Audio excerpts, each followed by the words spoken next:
बिस्मिल्लाहिर्रहमानिर्रहीम। अस्सलामु अलैकुम स्टूडेंट्स। हमारा लेक्चर नंबर 24 आज स्टार्ट हो रहा है, जो हमारा लास्ट लेक्चर है चैप्टर नंबर 4 से रिलेटेड। और चैप्टर तो हमारा वाइंड अप हो चुका था, सारे टॉपिक्स कवर हो चुके थे और न्यूमेरिकल्स भी हो चुके थे। आज जो हमारी चीज़ रह गई थी वो हम करेंगे, जो थी एक्सरसाइज चैप्टर नंबर 4 की। तो वो एक्सरसाइज आपने अपने सामने रखनी है। लेट मी, मैं भी यहाँ से निकाल लेता हूँ।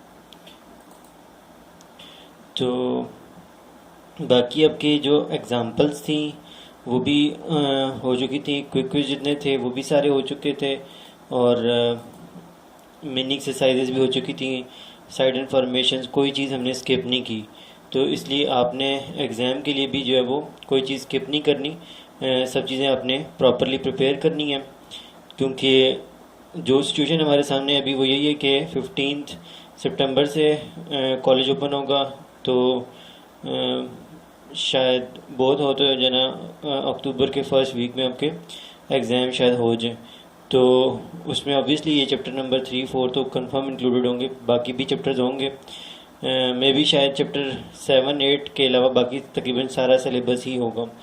तो आपने इस वजह से जो अभी आपके ये चैप्टर नंबर 3 और 4 हुए हैं, इनकी कोई चीज़ स्किप किए बगैर आपने इनकी फुल प्रिपरेशन करनी है ऑब्वियसली। क्योंकि इसके बाद हम आपके पास बोर्ड के एग्ज़ाम के लिए इतना ज़्यादा टाइम जो है वो रहता नहीं होता कि आप जो डिटेल के साथ ना दोबारा चैप्टर्स को प्रिपेयर कर सकें। तो और इसके अलावा भी बहुत सारी टिपिकल चीज़ें होती हैं जो हमें बोर्ड के पॉइंट ऑफ व्यू से प्रिपेयर करनी होती हैं। उसके लिए आपके चैप्टर्स पहले से प्रिपेयर हुए होना लाजमी है। तो अब इसके MCQs हैं वो तो आपके अपने हैंड के ऊपर मैंने रखे हैं, इसलिए ताकि जो है ना आप अपना चैप्टर का नॉलेज यूज़ करें और उनको करें। तो जहाँ कोई इशू आए फिर आप क्लास में उसको ले आइएगा। अभी ये हमारे पास 4.2 क्वेश्चन है, डिफाइन द फॉलोइंग। तो इस तरह की चीज़ें हम तो काफ़ी हद तक कर चुके थे, लेकिन फिर भी मैं आपके सामने रख देता हूँ ताकि जो है वो आप यही आंसर मेंशन करें जो आपके सामने दिखाए जा रहे हैं। और खैर ये शुरू के क्वेश्चन हैं, ये तो कुछ समझाने वाले नहीं है, मैं जैसे आपके सामने शो करूँगा ताकि आप क्लियर वे में इनको देख लें कि आपने क्या डेफिनेशन लिखनी है, किस वे में लिखनी है। तो क्वेश्चन नंबर 1 था आपका, डिफाइन द फॉलोइंग। उसमें पहली थी रिजल्टेंट वेक्टर। तो क्या डेफिनेशन है? Resultant vector is a single vector that has the same effect as the combined effect of all the vectors to be added. तो आपने यहाँ से देखना भी है और जो मैं बोल रहा हूँ उन वर्डिंग्स के ऊपर भी ध्यान रखना है, तो और वही कुछ लिखना है जो मैं बोल रहा हूँ। तो रिजल्टेंट वेक्टर वो होता है जो एक सिंगल वेक्टर होता है। जब हम बहुत सारे वेक्टर्स को ऐड करते हैं तो उन सब का जो कंबाइंड इफेक्ट एक सिंगल वेक्टर से बनता है, वही वेक्टर उनका रिजल्टेंट वेक्टर होता है। उनको हम हेड टू टेल रूल के ज़रिए से ऐड करते हैं। ए वेक्टर है, ये बी वेक्टर है, डायग्राम भी बनानी है, और ये रिजल्टेंट वेक्टर है। और वेक्टर्स के एरोज जो हैं वो मस्ट आपने लगाने हैं। A resultant vector is the vector of a vector A and B। ये एग्जांपल आपने मेंशन कर दी। अगली डेफिनेशन आपने लिखनी थी टॉर्क की। तो अब टॉर्क के अंदर आपने क्या लिखना है? जो turning effect of force is called torque और मोमेंट ऑफ द फार्मूला, और उसको टॉर्क भी कहते हैं और उसको मोमेंट ऑफ फोर्स भी कहते हैं। यहाँ पे जस्ट मोमेंट लिखा हुआ है, आप इसलिए इसको क्लियर कर लिया, इसीलिए मैं साथ बोल रहा हूँ ताकि कोई चीज़ अगर मिस हो गई हो लिखने के लिए तो आपने उसको कंप्लीट करना है। The turning effect of force is called torque और मोमेंट ऑफ फोर्स। फिर उसके बाद फुल स्टॉप लगाना है। फिर उसके बाद आपने लिखना है the formula of torque is, यहाँ पे बीच में the formula of torque missing है तो अभी बीच में ऑफ टॉर्क ज़रूर लिखना है। तो क्या फार्मूला है? Tau is equal to F multiply by L. It is determined by the product of force F and its moment arm.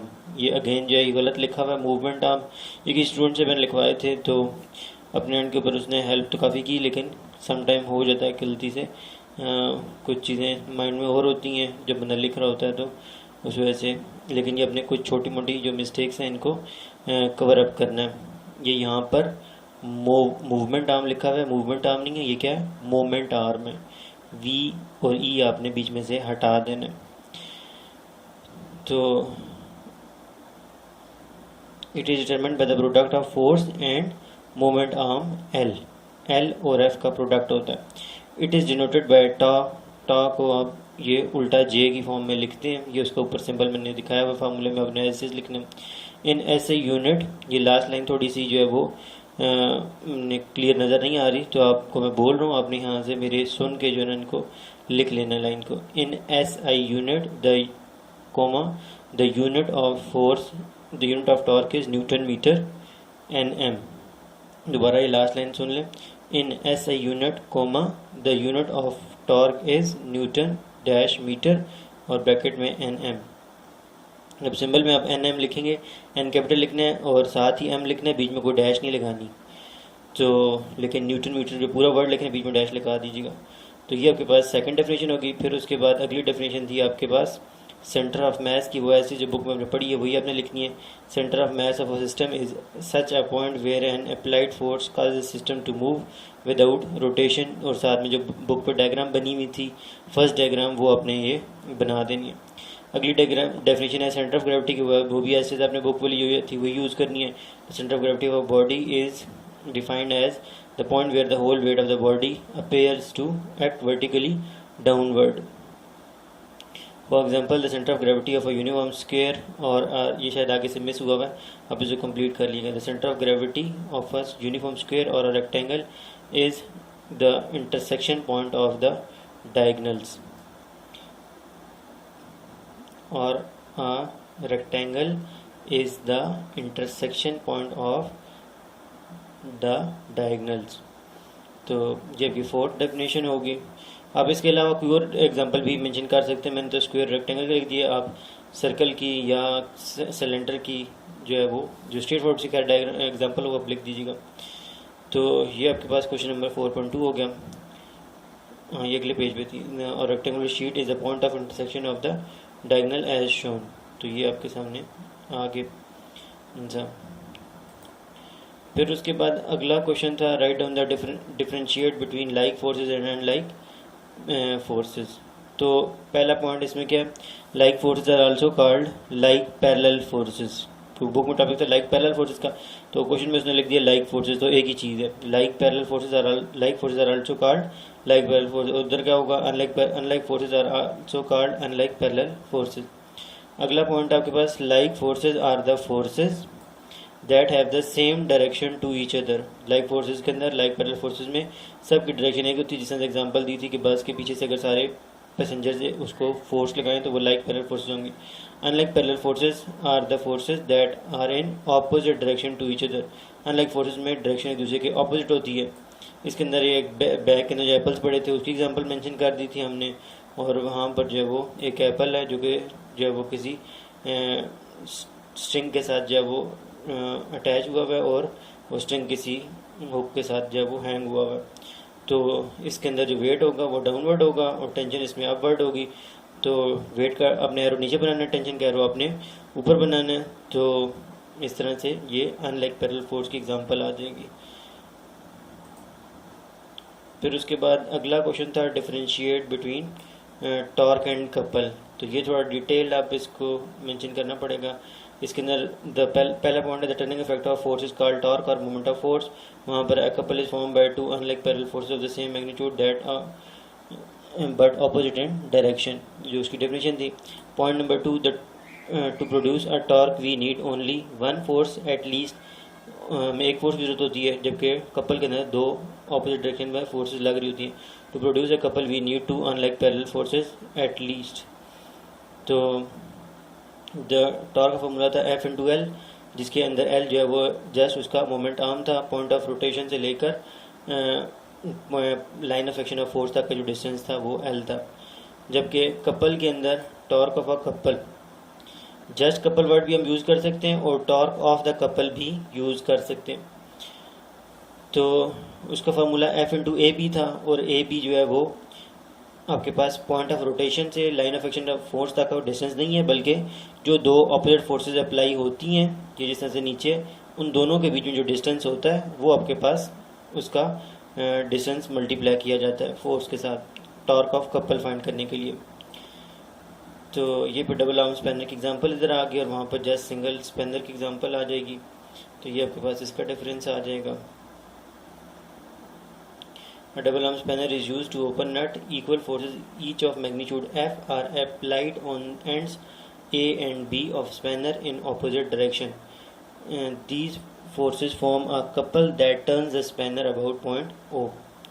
फिर भी अगर आपको कोई लिखने में देखने में डिफ़िकल्टी होती है तो मैं ये आपको जो व्हाट्सएप ग्रुप है हमारा उसवा कॉलेज उसवा स्टूडेंट गाइड क्लास 9 के नाम से, तो उसमें मैं ये जब आपका ये लेक्चर आपके पास यूट्यूब का लेक्चर 24 आ जाएगा तो आपने मुझे इंटीमेट कर देना, तो मैं आपको ये उस टाइम पर वहाँ पर व्हाट्सएप ग्रुप में शेयर कर दूँगा ये एक्सरसाइज जो है, तो आप क्लियरली भी इजीली इसको देख सकेंगे, लिख सकेंगे। फिर उसके बाद अगला क्वेश्चन था डिफरेंस बिटवीन स्टेबल इक्विलिब्रियम और न्यूट्रल इक्विलिब्रियम। तो स्टेबल इक्विलिब्रियम की डेफिनेशन आप यहाँ पर लिखेंगे, वहाँ पर न्यूट्रल इक्विलिब्रियम की लिखेंगे। तो डिफरेंस बताया था स्टेबल इक्विलिब्रियम में चीज़ जो है वो वापस पिछली हालत में आ जाती है जब आप टिल्ट करने के बाद छोड़ते हैं, जबकि न्यूट्रल इक्विलिब्रियम में जब आप टिल्ट करके छोड़ते हैं तो वहीं की वहीं रह जाती है। क्यों वहीं की वहीं रह जाती है? इस वजह से क्योंकि उसकी पहली स्टेट और बाद की स्टेट में कोई डिफरेंस नहीं होता, जबकि स्टेबल इक्विलिब्रियम में पहली स्टेट और दूसरी स्टेट जिसमें आप टिल्ट करके लेके जाते हैं उस दोनों स्टेट में डिफरेंस होता है। टिल्ट की हुई हालत में उसकी स्टेबिलिटी कम हो चुकी होती है, इसलिए वो वापस आ जाती है। न्यूट्रल इक्विलिब्रियम के अंदर वो चीज़ वापस नहीं आती बल्कि उसी टिल्टेड पोजीशन में रहती है। तो ये इसका उनके पास पॉइंट्स आ जाएंगे। पहले डेफिनेशन इसकी लिखनी है, फिर इसकी लिखनी है मैंने, और दूसरे इसमें when a body is in stable equilibrium it centre of gravity is eight lowest point. Centre of gravity को अपने ज़रूर डिस्कस करना है पॉइंट नंबर 2 के बिहाफ पर, कि स्टेबल इक्विलिब्रियम में सेंटर ऑफ ग्रेविटी जो है वो बॉडी का लोएस्ट पॉइंट पर होता है, जबकि न्यूट्रल इक्विलिब्रियम के अंदर सेंटर ऑफ ग्रेविटी बॉडी का जो है वो remains at the same height. उसके अंदर टिल्ट करें ना करें उसकी सेंटर ऑफ ग्रेविटी की हाइट में कोई चेंज ही नहीं आता, जबकि स्टेबल इक्विलिब्रियम के अंदर सेंटर ऑफ ग्रेविटी की हाइट जो है वो सबसे लोएस्ट होती है, और टिल्ट जब कर रहे होते हैं तो जो है वो उसकी सेंटर ऑफ ग्रेविटी की हाइट इंक्रीज होती है, जिसकी वजह से वो चीज़ रिटर्न की जाती है। इसके अंदर आपने वो बुक वाली एग्जांपल लिख देनी है जो बुक की एग्जांपल स्टेबल इक्विलिब्रियम में लिखी हुई थी, और यहाँ पर आपने पेंसिल वाली एग्जांपल दे देनी है, सॉरी रोलिंग बॉल की एग्जांपल दे देनी है न्यूट्रल इक्विलिब्रियम में जो बुक में मेंशन हुई थी।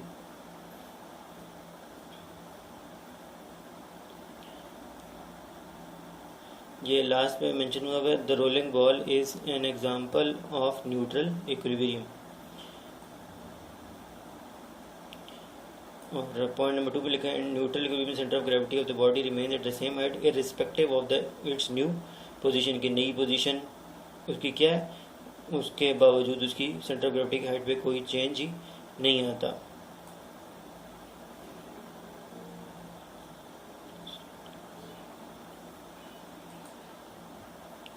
अच्छा, फिर उसके बाद क्वेश्चन नंबर 4 है कि हेड टू टेल रूल हमें कैसे हेल्प करता है कि हम वेक्टर्स को ऐड कर सकें। तो इसमें हमने हेड टू टेल रूल ही लिखना है। अभी तक जितने क्वेश्चन हैं सारे के सारे आपके ऐसे ही यूज़ हो रहे हैं, कुछ इतने समझाने वाले हैं नहीं है।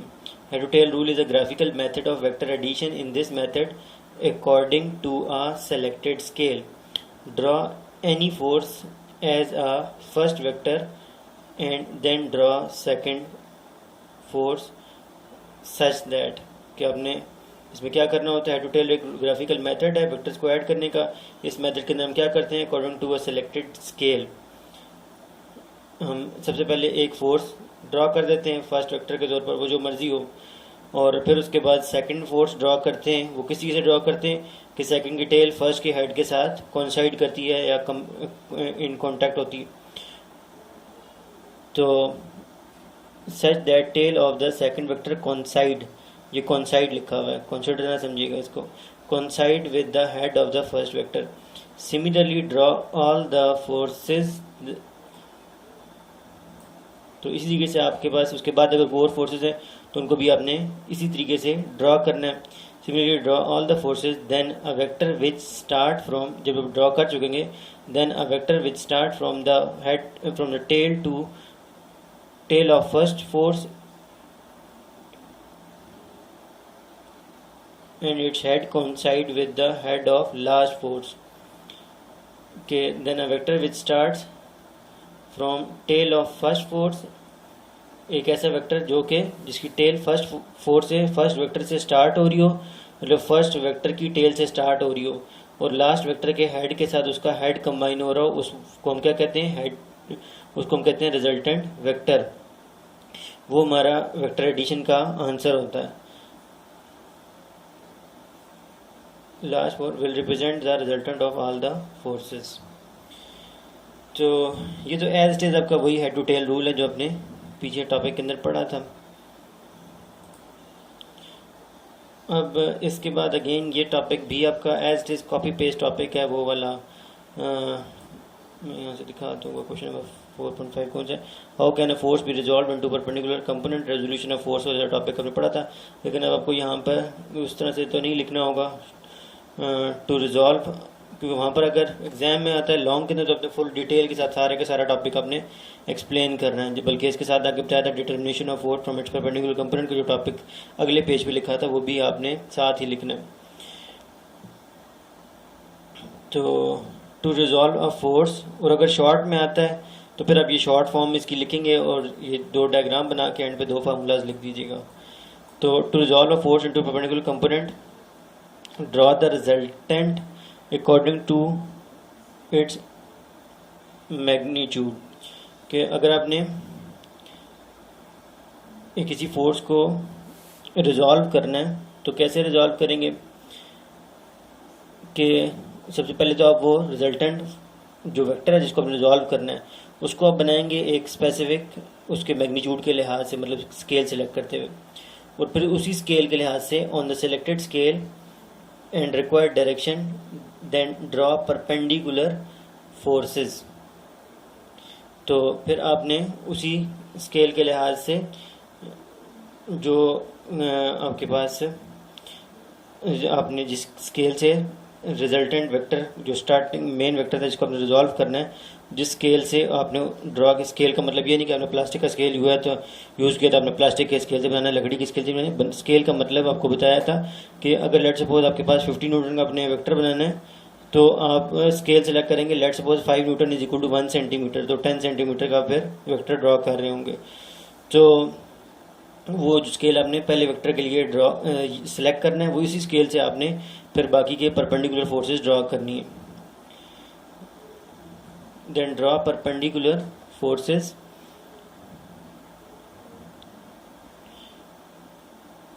ये बीच में यहाँ पर देन ड्रॉ परपेंडिकुलर फोर्सेस लिखना था, तो ये फ्रॉम से पहले, बल्कि ये लिखा हुआ है लेकिन ये कुछ मिसप्रिंट टाइप हुआ है। Then draw perpendicular forces such that head of this resultant force, नहीं ये फ्रॉम लिखा हुआ है वो भी बड़े अजीब तरीके से लिखा हुआ है। तो यहाँ पर जहाँ पे मेरा कर्सर है ना इधर आपने ध्यान रखना है। Then draw the perpendicular forces, यहाँ पर आपने फोर्सेस लिखना है, कोमा लगाना है, फिर आपने लिखना है from the head of this resultant force to its X axis. Perpendicular force किस तरह ड्रॉ होती हैं कि हेड, इसके हेड से एक्सिस के ऊपर आप एक वेक्टर ड्रॉ करते हैं और दूसरा वो ऑटोमेटिकली वाई एक्सिस वाला एक एफ वाई बन जाता है तो एक एफ एक्स बन जाता है। From the head of this resultant force to its X axis and by joining make Y component. जब आप नीचे ड्रॉ करते हैं तो यहाँ पर आपके पास एफ एक्स बन जाएगा और ये आपके पास एफ वाई बन जाएगा। इस डायग्राम में भी थोड़ी सी मिस्टेक है, यहाँ पे एरो नहीं लगा हुआ, यहाँ पे भी एरो नहीं लगा, क्योंकि एरो जो लगे हैं ये तो एक्स एक्सिस वाई एक्सिस के लगे हैं, वो आप लगाएं ना भी लगाएं कोई फ़र्क नहीं पड़ता, लेकिन वेक्टर्स के एरो लगे होने चाहिए। इसलिए अपने डायग्राम को बुक से टैली कर लेना है। रेजोल्यूशन ऑफ फोर्स में जो लेफ्ट साइड पर डायग्राम बनी हुई थी ना वही अपने डायग्राम यहाँ पे बनानी है, लेकिन वो जो साथ लेबलिंग हुई थी ओ ए बी वगैरह वो अपने यहाँ पर नहीं लिखनी। या इसी डायग्राम में आपने एक एरो यहाँ पर लगा देना है और एक एरो यहाँ अपने इस वेक्टर एफ वाई के साथ लगा देना है, मतलब एक एफ एक्स जहाँ कम्प्लीट हो रहा है वहाँ पे बनाना है, एक एफ वाई पे बना दीजिएगा तो ये डायग्राम ठीक हो जाएगी आपकी। अब एफ वाई जो है वो आपका वाई कंपोनेंट होता है, उसका फॉर्मूला होता है F Y is equal to F sine theta, और एफ एक्स जो होता है वो एक्स कंपोनेंट होता है, उसका फॉर्मूला होता है F X equal to F cos theta. तो ये अपने फॉर्मूलाज मेंशन कर देने। अब उसके बाद नेक्स्ट जो चीज़ हमारे सामने आती है वो है आपके पास क्वेश्चन नंबर 4.6। अच्छा, इसमें वो कहता है क्वेश्चन नंबर 4.6 के अंदर के when a body is said to be in equilibrium, कोई बॉडी किस टाइम पर इक्विलिब्रियम में होती है, तो जब वो दोनों कंडीशन इक्विलिब्रियम की सेटिस्फाई कर रही हो। A body is said to be in equilibrium if it follows both condition for equilibrium. वो कौन सी हैं? एक पहली फर्स्ट कंडीशन, दूसरी सेकंड कंडीशन। फर्स्ट कंडीशन क्या कहती है? A body is in equilibrium if no net force acting on it, या दूसरे वर्ड में if a body is in equilibrium if net force acting on it is zero. और फिर आपने दूसरी चीज़ क्या मेंशन करनी है, एंड दूसरी कंडीशन है and the resultant torque acting on it is zero, तो उसका रिजल्टेंट टॉर्क भी जीरो होना चाहिए, सम ऑफ फोर्सेस भी जीरो होनी चाहिए। इसका मतलब sum of F X equal to zero और sum of F Y is equal to zero. जबकि दूसरी चीज़ जो आपने मेंशन करनी है वो आपके पास क्या है, sum of torque is equal to zero. अब क्वेश्चन नंबर 4.7 आपके पास कि हमें क्यों जो है वो सेकंड कंडीशन की ज़रूरत पड़ती है, सॉरी फर्स्ट कंडीशन क्या है, और फिर उससे अगला क्वेश्चन है कि सेकंड कंडीशन की हमें क्यों ज़रूरत पड़ती है। तो फर्स्ट कंडीशन आपने एज इट इज़ वही जो बुक में लिखी हुई है पूरी की पूरी as it is copy paste लिख देनी है। यहाँ से चाहे देख के लिख लें, चाहे जो है वो आप बुक से देख के लिख लें, लेकिन आपने एज इट इज़ सारी की सारी लिख देनी है।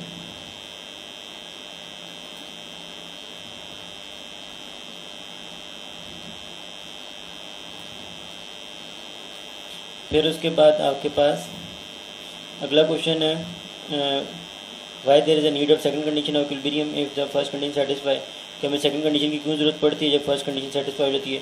तो ये भी आपने एज इट इज़ पूरे का पूरा वही बुक से जो सेकंड कंडीशन थी वही आपने मेंशन कर देना है। And two unlike parallel forces acting not along a same line as shown in figure, ये जो यहाँ पर लिखा है यहाँ से लिख लीजिएगा, और भी कुछ शायद सेंटेंस एक्स्ट्रा भी हो सकते हैं। When two unlike parallel forces acting not along a same line as shown in the figure the first condition of equilibrium although satisfied. तो इस तरह की कंडीशन के अंदर फर्स्ट कंडीशन तो सेटिस्फाई हो जाती है लेकिन बॉडी इक्विलिब्रियम में नहीं होती। क्यों? Because but the body has tendency to rotate, क्यों रोटेट कर सकती है। This situation demands another condition for equilibrium जिसको हम सेकंड कंडीशन कहते हैं, that is the second condition of equilibrium. तो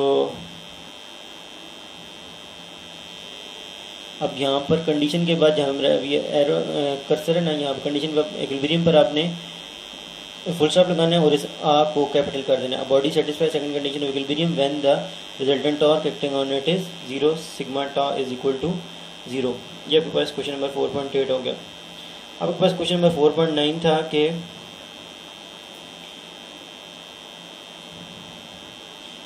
what is second condition for equilibrium. तो वो अपने सेकंड कंडीशन ही दोबारा से उठा के लिखनी है। According to second condition of equilibrium a body satisfies second condition for equilibrium when the resultant torque acting on it is zero, mathematically sum of torque is equal to zero.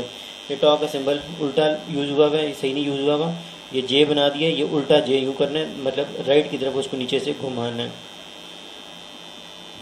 और अब थोड़े से क्वेश्चन हैं जो थोड़े समझाने वाले हैं। Give an example of a moving body which is in equilibrium, बल्कि ये भी मैंने वो लेक्चर के दौरान समझाया था कि कोई ऐसी एग्जांपल बताएं जो बॉडी मूव कर रही हो और इक्विलिब्रियम में हो। तो बताया था कि जो डायनामिक इक्विलिब्रियम होता है वो यही होता है कि जब बॉडी जो है वो यूनिफॉर्म वेलोसिटी से यूनिफॉर्म स्पीड से मूव कर रही होती है तो उस टाइम वो बॉडी डायनामिक इक्विलिब्रियम में होती है। तो उसकी बहुत सारी एग्जांपल है। लेट्स सपोज एक कार जो है वो कॉन्स्टेंट स्पीड से चल रही हो तो वो डायनामिक इक्विलिब्रियम में होती है। लेकिन एक टिपिकल एग्जांपल क्या है, जो पैराट्रूपर होता है, जो पैराशूट से नीचे उतरता है, तो वो जैसे ही अपना पैराशूट जो है वो ओपन करता है तो उसके बाद वो एक कांस्टेंट वेलोसिटी से नीचे आने लग जाता है।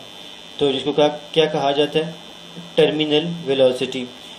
तो अपैरेट ये आगे पीछे हो गया, ये आपने एक ही सेंटेंस है, ये बीच में कोई चीज़ वैसे मिस कर दी उन्होंने, जगह में स्किप कर दी। Paratrooper coming down with terminal velocity is in equilibrium as all the forces acting on it is zero. क्योंकि जब बॉडी इक्विलिब्रियम यूनिफॉर्म स्पीड से मूव कर रही है, कांस्टेंट वेलोसिटी से मूव कर रही होती है, तो उसके अंदर कोई एक्सेलरेशन नहीं होती। जब उसकी स्पीड में कोई चेंज नहीं आ रहा तो उसका मतलब उसमें कोई एक्सेलरेशन नहीं है, और जब उसमें अंदर कोई एक्सेलरेशन नहीं है तो फिर उसके ऊपर कोई F equal to M A से प्रूव हो जाता है कि उस पर कोई नेट फोर्स भी नहीं है। और जब नेट फोर्स नहीं है तो ऑब्वियसली फिर टॉर्क के फार्मूले में torque equal to F into L से पता चल जाता है कि उसके ऊपर कोई नेट टॉर्क भी नहीं है। तो जिसके बिहार पर हम इजीली कह सकते हैं कि वो बोथ कंडीशन को सेटिस्फाई कर रही होती है body, but satisfy both condition of equilibrium.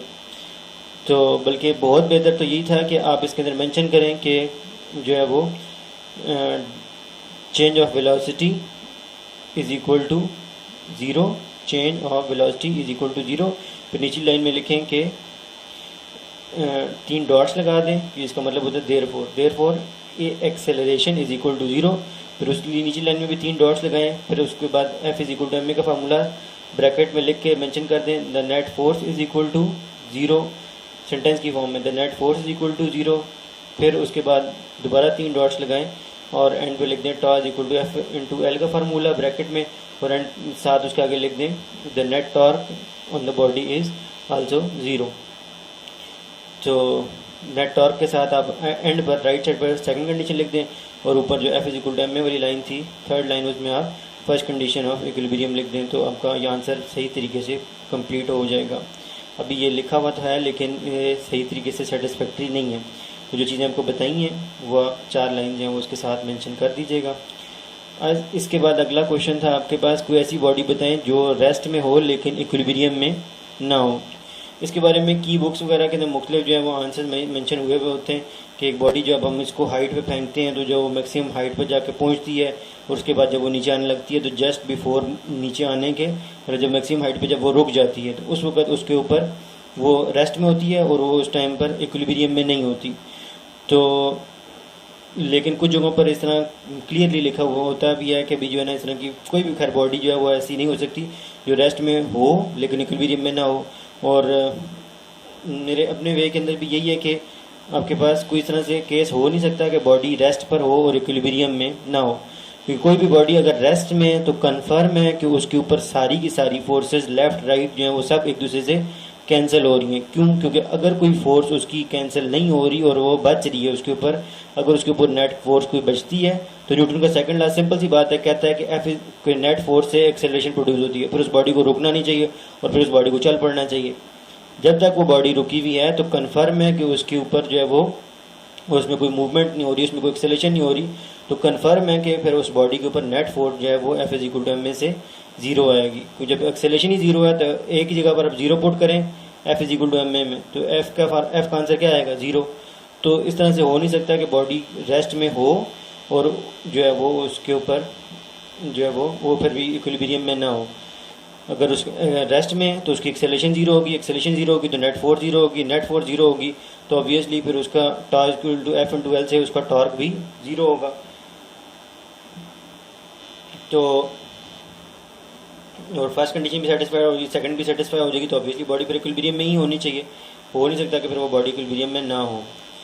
तो और अगर मेरी बात आपको थोड़ी सी डिफ़िकल्ट लगे तो मेरी बात डिफ़िकल्ट नहीं है, वो मैं भी शायद इस वजह से आपको मुश्किल लग रही हो कि आपने चैप्टर बहुत अच्छे तरीके से प्रिपेयर ना किया हो, तो माइंड ना कीजिएगा।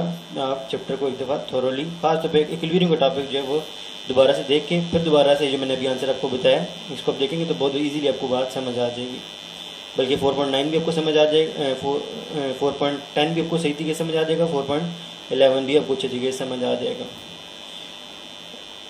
अब उसके बाद वो 4.12 में कहता है why a body can not be in equilibrium due to a single force acting on it. ये भी टेक्निकल क्वेश्चन है जो पेपर में इस तरह के रीजनिंग वाले क्वेश्चन आते हैं।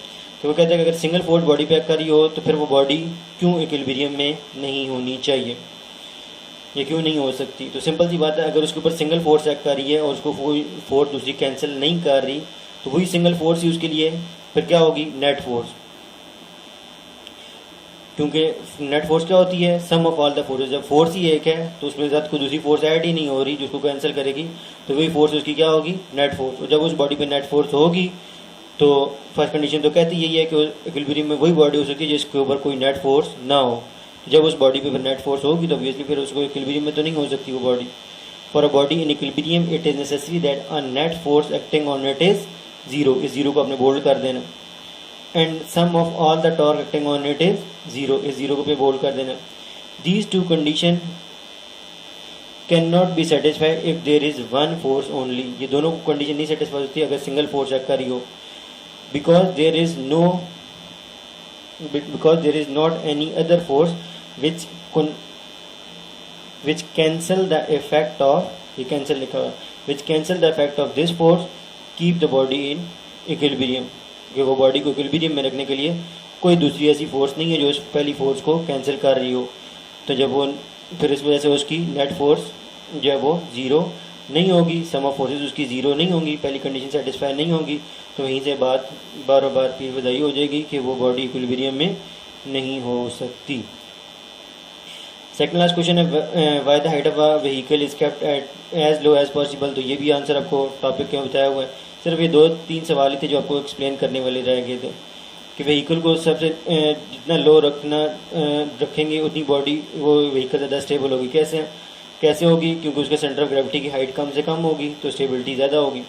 Vehicles are made heavy at the bottom and height is kept to be minimum. इससे क्या होगा? This load their centre of gravity and centre of mass. Centre of gravity को कम हो जाएगा एंड हेल्प, ये एंड पे लिखा हुआ है help, and help centre of mess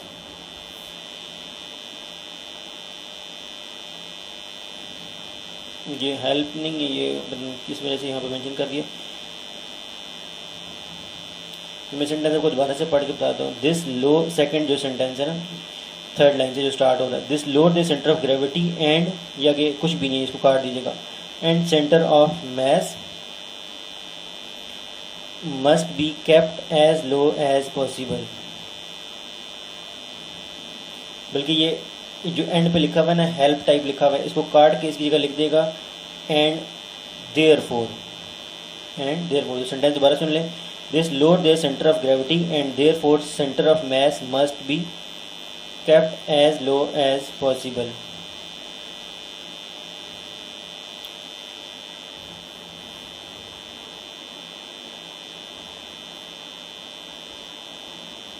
Therefore height of vehicle is kept as low as possible। खैर मैं आपको उसको बुक से जो आंसर मेंशन हुआ था वहाँ से बताता हूँ। शायद यहाँ पर कुछ लिखने में जो वो मिस्टेक हो गई है।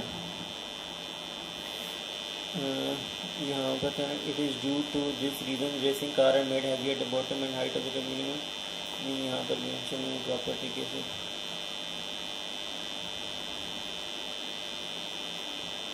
Vehicles are made heavy at the bottom. This lower the center of gravity and helps to increase the stability।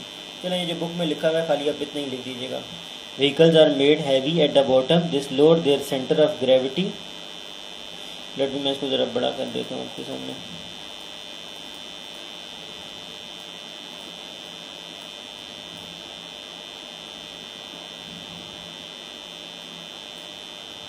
Vehicles are made heavy at the bottom।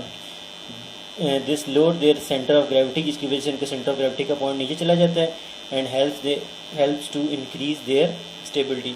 और सेंटर ऑफ ग्रेविटी की हाइट जितनी कम हो stability उतनी ज़्यादा होती है। तो बस आप सिंपल सा ये आंसर उसमें मेंशन कर दीजिएगा। अब इसके बाद आपके पास जो लास्ट क्वेश्चन था, explain what is meant by stable, unstable and neutral equilibrium, give one example in each case. तो ये आपने एज इट इज जो है वो उनको मेंशन कर देना है। स्टेबल इक्विलिब्रियम, अनस्टेबल इक्विलिब्रियम जो आपने लास्ट लेक्चर में पढ़े थे और अपने लिखे भी हैं बुक में, तो उनको आपने लिख देना है। तो यहाँ पे मैंने भी लिखा हुआ है आंसर और थोड़ा सा शायद प्रिसाइज कर दिया। अगर आपने यहाँ से लिखना हो तो आप यहाँ से लिख लीजिएगा। और अगर आपको कोई चीज़ नहीं क्लियर आती तो फिर आप मुझे उस टाइम पे इंटीमेट कर दीजिएगा, मैं आपको व्हाट्सएप कर दूँगा ग्रुप में। तो ये आपको इजीली आप लिख लीजिएगा। फिर भी वहाँ पे कुछ चीज़ ना समझाए तो ग्रुप में जो है वो क्वेश्चन पूछ के वॉइस मैसेज पे तो मैं क्लियर कर दूँगा आपको फिर इस चीज़ का आंसर। तो इसके अंदर आपने वही मेंशन करना है स्टेबल इक्विलिब्रियम क्या होता है, और फिर उसके बाद जो है वो सेंटर ऑफ ग्रेविटी की जो डिस्कशन की थी वो मेंशन करनी है। फिर उसके बाद आपने एग्जांपल दे देनी है। ये कार वाली एग्जांपल लिखी हुई है। फिर उसके बाद जब वो अनस्टेबल की जो है ना वो आपके पास आ जाएगी डेफिनेशन और सेंटर ऑफ ग्रेविटी की डिस्कशन, और फिर उसके बाद जब वो उसकी एग्जांपल आ जाएगी वो जो पेंसिल वाली लिख दीजिएगा, या पर जो कोई और इस टाइप की एग्जांपल। वैसे पेंसिल वाली proper example, take a pencil and try to keep it vertical position on its tip. तो फिर उसके बाद आपके पास न्यूट्रल इक्विलिब्रियम है तो वो भी आपने एज इट इज जो है वो लिख देना है, और उसमें जो सेंटर ऑफ ग्रेविटी की डिस्कशन थी वो लिखनी है। एंड पर आपने बॉल वाली एग्जांपल जो है वो लिख दीजिएगा। तो इस तरह से आपका ये एक्सरसाइज कंप्लीट हो जाएगी। तो इसमें जस्ट ये 2 क्वेश्चन थे टिपिकल थे, 4.10, 4.11 और 4.12। तो इस तरह से जो है वो आपके पास एक्सरसाइज भी हो गई है, चैप्टर भी आपका कंप्लीट हो चुका हुआ है। अब आप इस चैप्टर को जो है वो प्रिपेयर करें, तो ताकि जो है वो आपके जो भी को ऑनवर्ड टेस्ट होना है, तो मे बी नेक्स्ट लेक्चर, क्योंकि अभी लेक्चर आपके एंड नहीं हुए, अभी इसके बाद जो है वो आपके पास नेक्स्ट 24 लेक्चर्स आपके होंगे। उसमें जो है वो प्रॉबली हमने चैप्टर नंबर 6 और चैप्टर नंबर 9 करना है। तो फिर आपके सिवाय चैप्टर नंबर 7 और 8 के आपका बाकी सिलेबस हो जाएगा। और है ना, चांस यही है कि आपके पास ये चैप्टर 7 8 के अलावा बाकी सारा सिलेबस जो है वो अक्टूबर के एग्ज़ाम में आएगा भी। तो आप उम्मीद है कि बहुत अच्छे तरीके से एफ़र्ट्स कर रहे हैं। जब से ग्रुप ख़ास तौर पे बना है तो मुझे काफ़ी हद तक जो है वो इन्फॉर्मेशन मिल रही है कि आप लोग जो है वो एफ़र्ट कर रहे हैं। तो इंशाल्लाह अल्लाह ताला आपको इन एफ़र्ट्स की जो है वो जज़ा भी देगा, और जो है वो थोड़ा सा और जो है वो इन चीज़ों को सीरियस लें, और ताकि आपकी टाइमली जो है वो प्रिपरेशन हो सके। तो अभी के लिए अल्लाह हाफ़िज़, वस्सलामु अलैकुम वरहमतुल्लाहि वबरकातुहू।